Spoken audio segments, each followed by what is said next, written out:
Welcome back to Community Bible Church's Kids Class.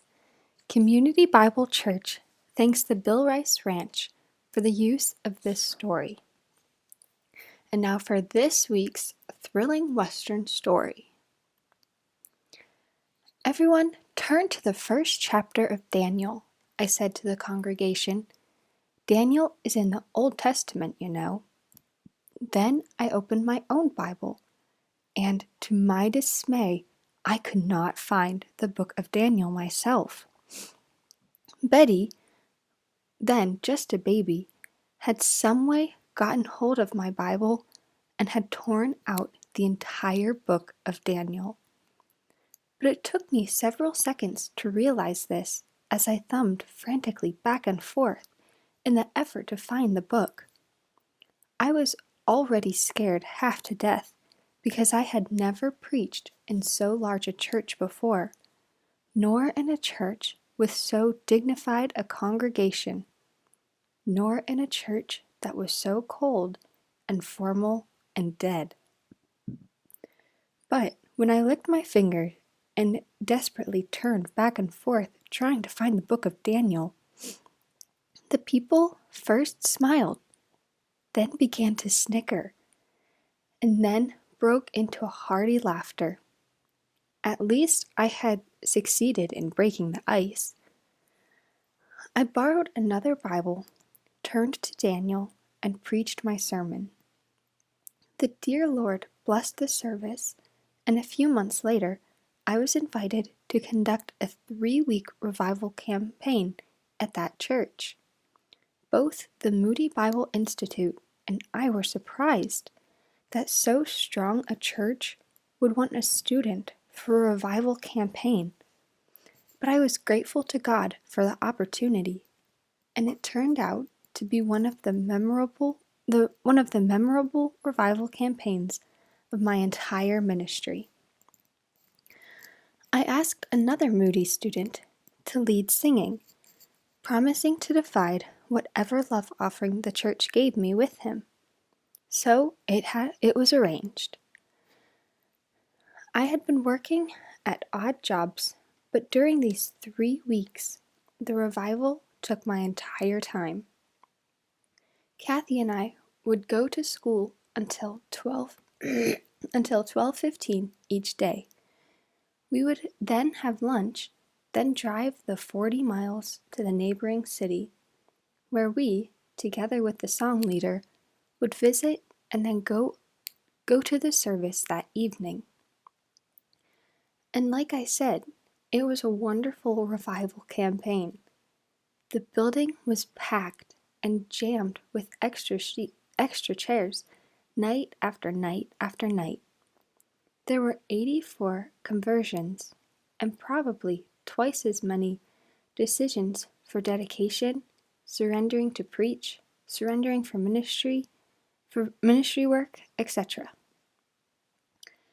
At the close of the campaign, the church gave me $30 for our expenses, $10 a week, and they gave me, as a love offering, a check for $100. I divided this, of course, with the singer. It seemed strange to me that a church of that size could not even afford to pay all of my gasoline expenses, much less all the meals and flat tires I had to pay for during the 3 weeks. But it had been a wonderful, wonderful campaign, and the princess and I sincerely thanked God for it. It was not until some 15 years later that one of the deacons confessed to me that actually the love offering had been the largest in the history of the church. He said that 2 men on the revival committee, however, decided a young preacher might be spoiled to get so large an offering. Of course, the people had given the money, especially for the evangelist, but these 3 men decided to give me $100 for myself, and the singer $30 for my expenses, and to keep the rest. The church, of course, knew nothing about this, and probably no more than a half dozen know about it today. The revival had put the princess and me in a tight spot financially. During the revival, we were invited out by the people for one meal a day, and so we managed to get by without starving. But our school bill, rent, etc., was $40 a month, and we did not have the money. I walked up and down the Gold Coast, knocking on doors, asking for odd jobs. I walked dogs, cleaned out basements, swept sidewalks, shoveled snow, painted porches. But the day before my bill was due, we still lacked $8.50, having enough money. I went to the administration office and asked for a little more time to raise the additional $8.50. After all, I argued, I always paid in advance, and so my rent was paid for the last 3 weeks. I was told, however, that school policy was that all bills be paid in full on the day due. If the Lord wanted me in school, He would make it possible for me to have the money. If I did not have the money, the weather was stormy that afternoon, and I was unable to find an odd job. To make matters worse, the princess ironed the seat out of my only good pair of trousers. That old suit had lasted me long and well, but the seat was threadbare. Of course, I could not afford to take it to the cleaners for pressing. So, when the princess went to press the trousers for me, she accidentally took the seat right out. And there was no way to repair the damage. There simply wasn't any seat anymore. And if there had been, there was nothing to sew it onto. Those poor old trousers were worn long and well and out. Well, I said, I went to college wearing boots and Levi's, and I reckon I can go to Moody the same way. That is, if we can get another $8.50.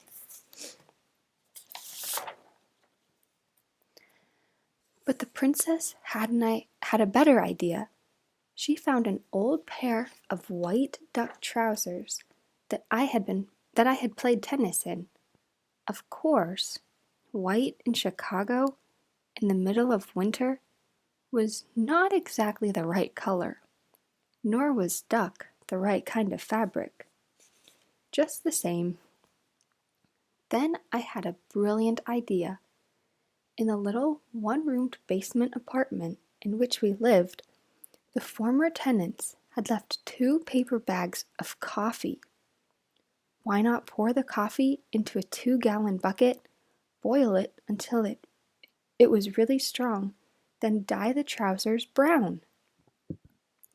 It was a great idea, except for one thing. It simply didn't work. Oh, it dyed the trousers brown, but it was an uneven brown. Some spots would be dark brown, others light tan. We cooked those poor old trousers in that bucket of coffee until we were afraid they would come apart completely. But they never would stain evenly. I still do not know why it didn't work, but it didn't. Even if it had worked, every time they were washed, they would have been a lighter brown. What we needed, of course, was some regular dye. But we did not have one single penny in the world, not 1 cent. So we did what we had done many times before, and what we did many times afterward. We put on our coats and walked out of our basement room into the back alley and began searching for milk bottles or pop cans that had been thrown away. We could get a penny apiece for them, and we sometimes found as many as 6 or 8 bottles an hour. On this night, we walked and searched until we found 10 bottles. It was still early, and although almost frozen, we walked to the small store and traded the bottles for a package of brown RIT dye. Enthusiastically, we hurried back home, heated another bucket of water, and carefully dyed the trousers, according to the instructions on the package. When we took the trousers out of the bucket to look at them, they were no longer a spotty brown. In fact, they weren't even brown at all. The combination of coffee and dye had turned these poor trousers a loud orangey red. It was, without a doubt, the ugliest, most horrible color I had ever seen anywhere at any time in all my life. The princess burst into tears, and I felt like it. Our world had come to an end. We had definitely felt the Lord leading us to attend Moody Bible Institute. We had left our friends and loved ones in Texas to come 1,000 miles to be with strangers, where we could prepare ourselves for a future ministry. We had honestly worked hard, without gloves and without overcoat. Without gloves or overcoat, I had shoveled snow on the Sears parking lot in frighteningly cold weather. Day after day, I had walked the streets, knocking on doors and asking for any kind of work. The princess had taken a noontime job at Marshall Fields, waiting on tables. We had to walk over a mile to town and over a mile back. At other times, she worked at babysitting. We lived in a small, dark, damp basement room where we had to constantly guard against bedbugs, cockroaches, and even rats. Our beautiful baby daughter had contracted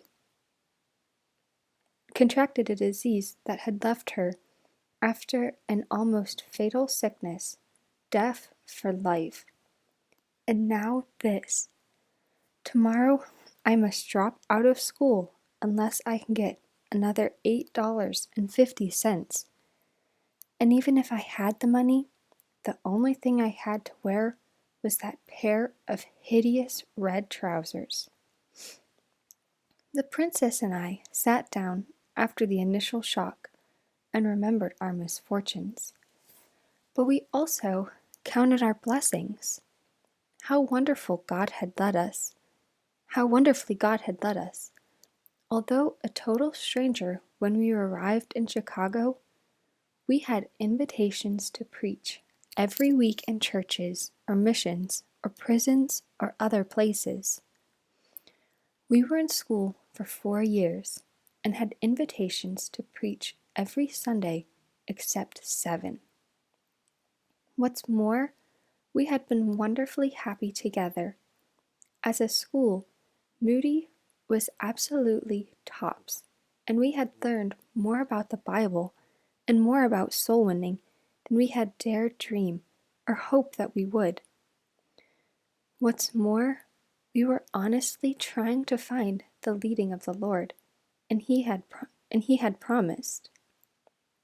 Trust in the Lord with all thine heart, and lean not unto thine own understanding.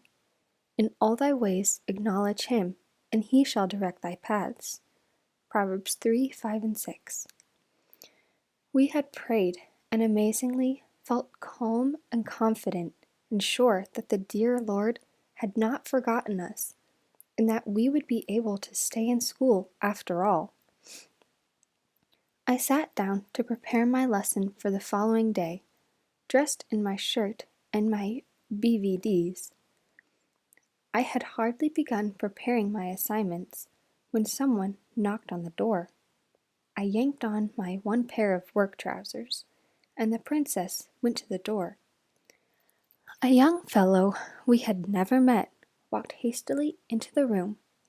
He introduced himself and told us that he and his wife were also Moody Bible Institute students. We asked him to sit down, and he said he didn't have time. I asked him if there was anything I could do for him, and he said no, but he stood in the center of the room, ill at ease. Obviously, the young fellow wanted something, but I could not imagine what. He asked how we were enjoying school, what subjects we were taking, etc. He must have stood in the middle of that little room with his back to the open door for 8 or 10 minutes, and then said he had to leave, but he just wanted to come up and meet us for a moment. We thanked him for coming, and he left. When the princess closed the door behind him, she looked at me inquiringly and said, "Now, what in the world did he want?" Neither of us could imagine. We were still standing there when again someone knocked on the door. The princess turned around, opened the door, and in walked the same young man. This time he came straight to the point. "Bill," he said, "my wife and I have some tithe money, and we have been praying about where to give it. We felt the Lord would like us to give the money to you and Kathy. Would it be all right with you if we gave you some money?" I told him, of course, that if he felt it would please the Lord, we would be happy to have the gift. He took 4 bills from his coat pocket, laid them on the kitchen table, again said good night, and left. The princess closed the door behind him, and we looked at each other with joy and amazement. Before we had time to say one word, however, again someone knocked on the door. And again it was the same young fellow. "I forgot this," he said, and walked to the table. He put a 50-cent piece on top of the 4 bills. Again we thanked him, and again he said good night and left. This time for good. "Princess," I said, "here's $4.50. I believe the Lord will provide another $4, and that we will be able to stay in school." But it turned out that the money was not $4.50. The bottom bill was a 5. It was $8.50, just exactly the amount we need to pay our bills the next day and stay in school. We were so excited we could hardly go to sleep, and we woke up long before daylight the next morning. Finally, we got up, and the princess ironed those horrible trousers, and I put them on. They looked even worse on than off. I walked to the institute. Of course, it was too early for the office to be open, but I sat down on the steps and waited for more than 2 hours for the office to open. I paid the bill all right, but almost died with embarrassment because of those orangey red trousers. They were real attention getters. People I passed in the corridor would stop, turn around, and stare with open-mouthed amazement. After I paid the bill, I started back for our apartment. I was going to tell the princess I simply could not go to school wearing those horrible things. I could stay out of school 1 semester, find work, buy us both some decent clothes, find a better place for us to live, etc. Then I stopped. God had led us to Chicago to go to school. Was I going to blow the whole thing because of one orangey red pair of breeches? Calling myself a coward and a sissy and a quitter and everything else I could think of, I retraced my steps and hurried back to school. But when I got there, I simply could not make myself go in. I decided to wait until all the students were in class. The halls would be clear, and when no one could see me, I would go to my first class. But again, I chickened out. I went to the men's restroom and stayed there for an entire hour. When the first class was dismissed, the men came into the restroom. I hid in one of the stalls and stayed there until the bell rang for the next class. When the restroom was cleared, I walked out into the hall and went to the door of the classroom. But there I stopped. I could hear the professor calling the roll, heard him call my name. Then I turned and went back to the men's restroom again. I stayed there for the second hour until the bell rang for the 11:15 classes. After the halls were once again cleared, I walked determinedly down the corridor to my next scheduled class. Everyone else had already gone in, and the only vacant seats were near the rear of the class. Unfortunately, the entrance was right by the professor's desk. I stood outside the door, trying to get enough courage to walk on in. The professor, Dr. Wilbur Smith, began calling the roll. When he got to my name, I walked through the door and said, "Here." It was a dramatic entrance, a spectacular one too. Dr. Smith looked at me, and his mouth dropped open in amazement. I could feel my blushing face turn a fiery red, even redder than those all-fired red breeches. The room was in utter silence as I passed Dr. Smith and began walking down the aisle. Then, "Mr. Rice," Dr. Smith said, "wait a minute." I turned around, and he said, pointing to my trousers, "What do you call that?" I hesitated a moment, face aflare with embarrassment. Managing to fake a grin, I said, "Well, in Texas, we call these trousers." "Well, in Texas," he mimicked me. "What do you call that color?" The class roared with laughter as I made my humiliating walk to the vacant seat at the rear of the room. Dr. Smith, whom I greatly esteem and admire, voiced the opinion that it would be far better for a young preacher to have people notice him because of his service for the Lord, rather than to try to attract attention because of his clothing. It was weeks before Kathy and I could get enough money to buy me another pair of trousers. In the meantime, I wore those hated red things.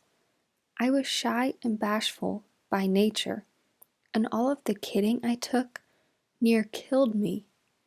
"Stop drinking coffee," some wit wrote on the blackboard.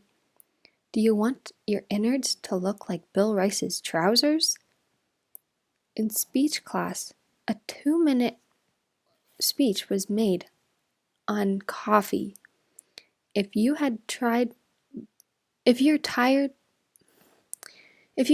blood, drink your coffee and your blood will be as red as Rice's breeches. Daily, of course, fellow students asked if I drank or wore my coffee that morning at breakfast. It was a real struggle every morning for me to get enough nerve to go to class. But I did go, and I have always thanked God that I did not drop out of school, but that Kathy and I endured whatever needed to be endured in an honest and earnest effort to serve the Lord. Thank you for listening. Thank you to the talented writers and artists that gave us this story. Please come back next week for another thrilling Western story.